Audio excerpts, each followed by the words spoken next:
வணக்கம். எனக்கு இதை எப்படி உங்ககிட்ட சொல்கிறதுன்னு எனக்கு தெரியல. அன்னைக்கு 41 பேர் என்னால் இறந்துட்டாங்க. எனக்கு அது ரொம்பவே பெயின்ஃபுல்லாக இருந்துச்சு.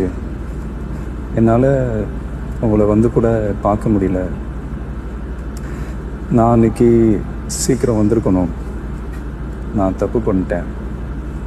அன்றைக்கி எனக்கு என்ன சொல்லப்பட்டுச்சு அப்படின்னா, இல்லை நைட்டு தான் கரூர் போகிறோம் அப்படின்னு ஆனந்த் சொன்னதுனால தான் நான் நைட்டு அந்த இடத்துக்கு வர்ற மாதிரி ஆச்சு. எனக்கு நீங்கள் 3 மணிலேருந்தோ இல்லை மதியத்துலேருந்தோ வெயிட் பண்ணுறீங்க அப்படின்னு கூட எனக்கு யாரும் சொல்லலை. நான் அந்த நேரத்தில் என்னால் என்ன பண்ண முடியும்? டைம் ஆயிடுச்சு, உங்களை பார்த்துட்டு போகலான்னு வந்தேன், இப்படி ஆச்சு. என்கிட்ட எதுவுமே சொல்ல. என்னால் தான் இந்த இது நடந்துச்சுன்றது எனக்கு தெரியும். எப்படியோ என்னை பார்க்க வந்தவங்க தானே இறந்துருக்காங்க. இதுக்கு நான் கண்டிப்பாக பொறுப்பு. அதனால தான் நான் உங்களுக்கு காசு கொடுத்தேன். ஏன்னா என்னால் அது மட்டும் தான் பண்ண முடியும்.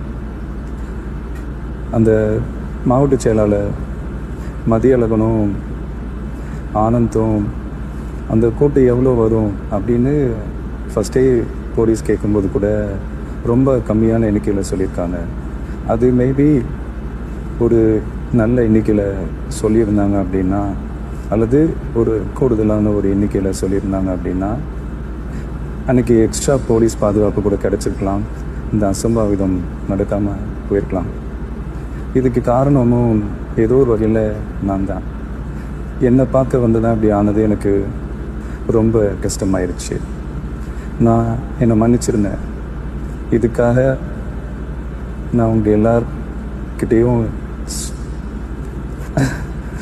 ரொம்பவே மன்னிப்பு கேட்டுக்கிறேன். என்னை மன்னிச்சிருந்தேன். நான் உங்களை இப்படி என் வீட்டுக்கு வர வச்சு பார்க்கறது கூட தப்பு தான். எனக்கு வேறு வழி தெரியல, என்ன பண்ணணும் அப்படின்றது எனக்கு தெரியல. ப்ளீஸ் தயவு செஞ்சு இது என்னோட தப்பு தான், என்னை மன்னிச்சிருங்க ப்ளீஸ்.